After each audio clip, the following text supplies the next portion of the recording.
중미의 고대 문명에서 태어난다는 것은 축복일까요? 아니면 저주일까요? 매일매일이 생존을 위한 투쟁이었고, 신에게 바치는 희생제물이 일상이었던 그 시대에서 말이죠.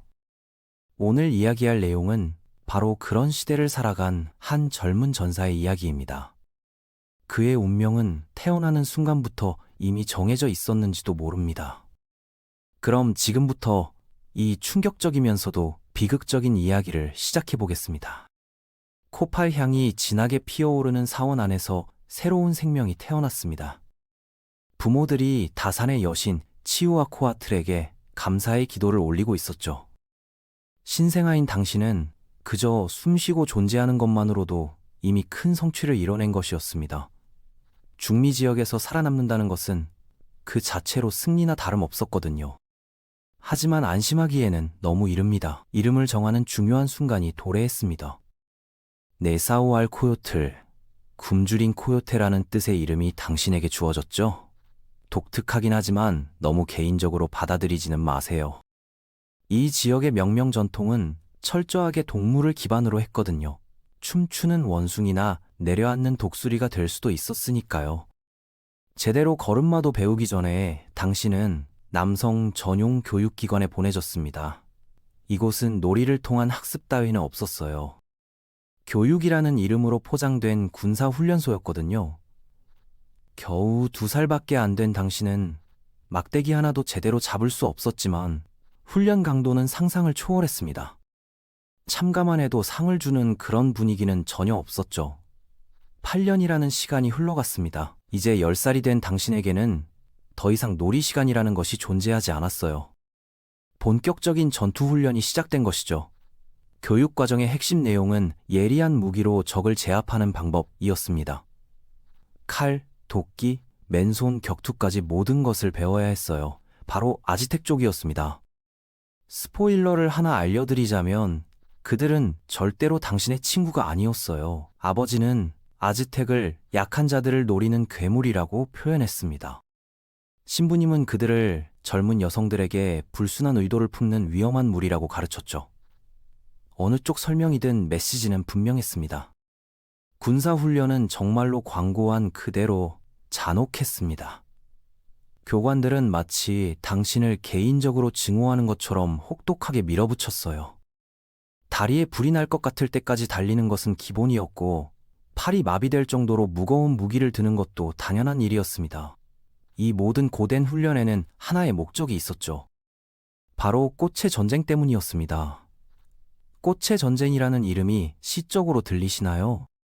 절대 속으면 안 됩니다. 이런 전투는 잔인하고 피비린내 나며 끈질기게 계속됐거든요. 그리고 아즈텍 쪽은 당신만큼이나 치열하게 훈련을 받고 있었고, 당신의 뼈를 마른 옥수수대처럼 부러뜨릴 기회만 노리고 있었습니다.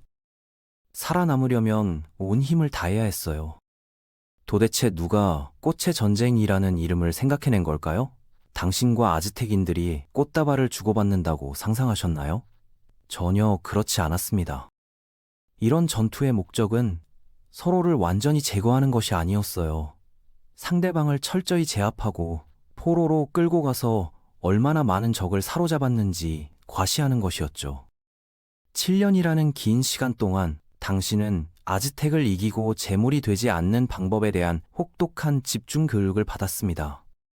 그리고 마침내 그 순간이 다가왔어요. 전쟁 지휘관이 이번 주말에 아즈텍과 전투를 벌일 것이라고 공표했거든요. 드디어 그들의 오만한 얼굴에 일격을 가할 때가 온 것이죠. 그런데 뜻밖의 반전이 있었습니다. 전장으로 나가기 직전에 부모님께서 지금이 결혼을 준비하기에 완벽한 시기라고 판단하신 거예요. 맞습니다. 죽음이 코앞에 다가온 상황보다 로맨틱한 분위기를 조성하는데 좋은 것은 없었나 봅니다. 당신의 예비 신부는 부유한 이웃집 딸이었는데 듣기에는 좋았지만 한 가지 조건이 있었어요. 아직 결혼할 수는 없다는 것이었습니다. 중미 문명의 특징 중 하나는 종교를 극도로 진지하게 여겼다는 점입니다. 기근이 들면 대규모 인신제사로 해결하자는 것이 실제 정책이었어요. 10세기에는 식량 부족 문제가 심각해졌습니다. 해결책으로 제시된 것은 신들을 달래기 위한 대량 인간 희생이었죠. 꽃의 전쟁은 기본적으로 희생양을 확보하는 체계적인 방법이었습니다. 마침내 그 주말이 도래했습니다. 심장이 격렬하게 뛰고 있었고 전투용 페인트도 칠했으며 이제 실력을 증명할 시간이었어요. 하지만 현실적으로 생각해보면 위험성을 이미 알고 있었을 겁니다. 패배한다고 해서 부끄러움을 안고 집으로 돌아가는 것이 아니었거든요. 아즈텍 재단에서 희생당하기 전에 적의 거리를 행진하는 것을 의미했으니까요. 그래서 야심찬 전사라면 누구나 할 만한 일을 하기로 결심했습니다. 지옥같이 싸우고 가능한 한 많은 아즈텍인을 포로로 잡고 영웅이 되어 고향으로 돌아가는 것이었죠. 결국 참석해야 할 결혼식이 기다리고 있었으니까요. 전쟁 지휘관이 당신과 틀락스칼라 전사들을 넓은 평원으로 이끌고 전장으로 향했습니다. 들판 저편에서 그들을 발견할 수 있었어요. 아즈텍 쪽이었습니다. 거만하고 자신만만한 모습으로 마치 이미 승부가 끝난 것처럼 행동하고 있었죠. 그 광경만으로도 당신의 혈관에 불이 붙는 것 같았습니다. 하지만 이것은 단순한 전투가 아니라 포획 작전이었어요. 그리고 표적으로 삼을 대상이 누구인지 정확히 알고 있었습니다. 건장한 사람, 외모가 뛰어난 사람, 완벽한 전사의 체격을 가진 사람들 말이죠. 왜 그럴까요? 인간 희생의 세계에서는 신들도 기준이 있었기 때문입니다. 심장이 전쟁북처럼 쿵쾅거리며 돌격에 나섰습니다. 전투가 시작되자마자 당신은 맹활약을 펼쳤어요. 2명의 전사를 빠르게 제압했습니다. 공격은 정확했고 동작은 유연했죠. 모든 시선이 당신에게 집중됐습니다. 그런데 갑자기 쾅! 당신보다 2배는 큰 전사가 무너지는 사원벽처럼 당신을 향해 돌진해왔습니다. 반응할 새도 없이 주먹이 날아왔어요. 강렬하고 빠르며 무자비했습니다. 반격해보려 했지만 충분하지 않았어요. 당신은 포로가 되고 말았습니다. 그리고 가장 절망적인 것은 당신이 바로 신이 원하는 완벽한 희생양이라는 사실이었어요. 강하고 외모도 뛰어난 최상급 재물감이었던 거죠. 수년간의 훈련과 끝없는 연습이 무엇을 위한 것이었을까요? 아즈텍 재단에 바쳐지기 위해서였단 말인가요? 전투는 무승부로 마무리됐습니다. 양쪽 모두 신들을 달래기에 충분한 전리품을 얻었어요. 하지만 당신은 그 전리품의 일부에 불과했습니다. 아즈텍 제국의 심장부인 테노치티틀란으로 끌려가게 됐죠. 이 도시는 지금까지 본 어떤 것보다도 거대했습니다. 당신을 사로잡은 전사는 그 쇼의 주인공이었습니다. 아즈텍인들이 그의 이름을 외치며 찬사를 보냈죠. 는 그들의 영웅이 됐어요. 귀중한 틀락스칼라 전사를 데려온 용사였거든요.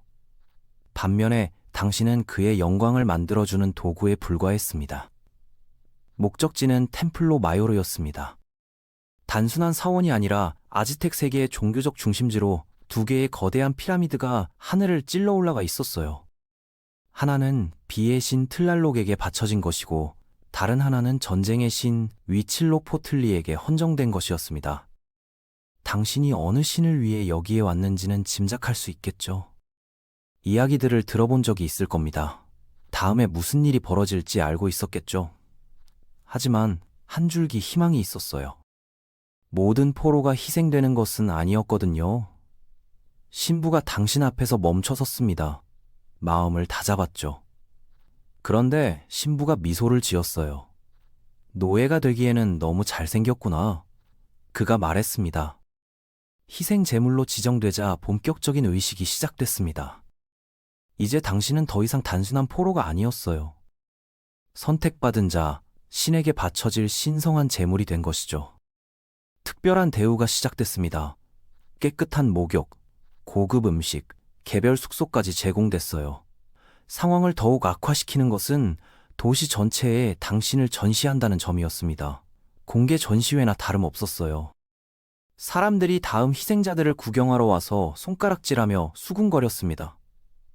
기본적으로 캐스팅 오디션인데 당신의 역할은 희생양이었고 재연은 없었죠. 일주일.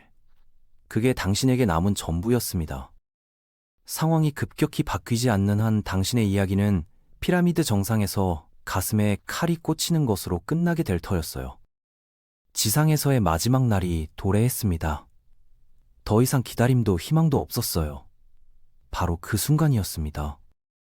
신부들이 당신을 템플로 마요르의 가파른 계단으로 안내했고, 모든 상황에도 불구하고 그 경관에 감탄하지 않을 수 없었습니다.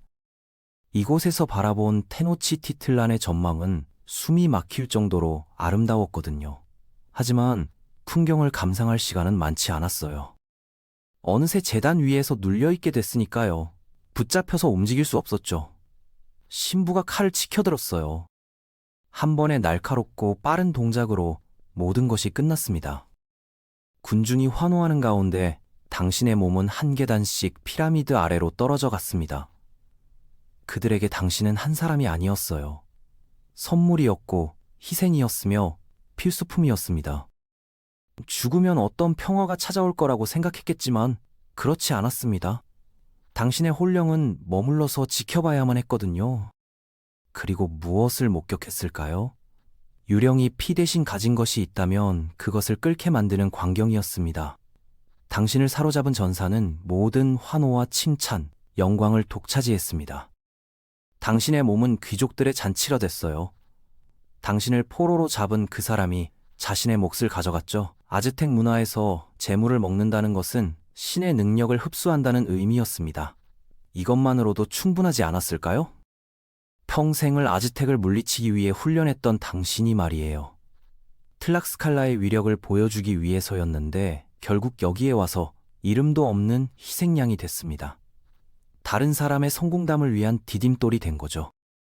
아직 끝내지 못한 일들이 남아 있었지만 당신은 이미 죽어버렸습니다.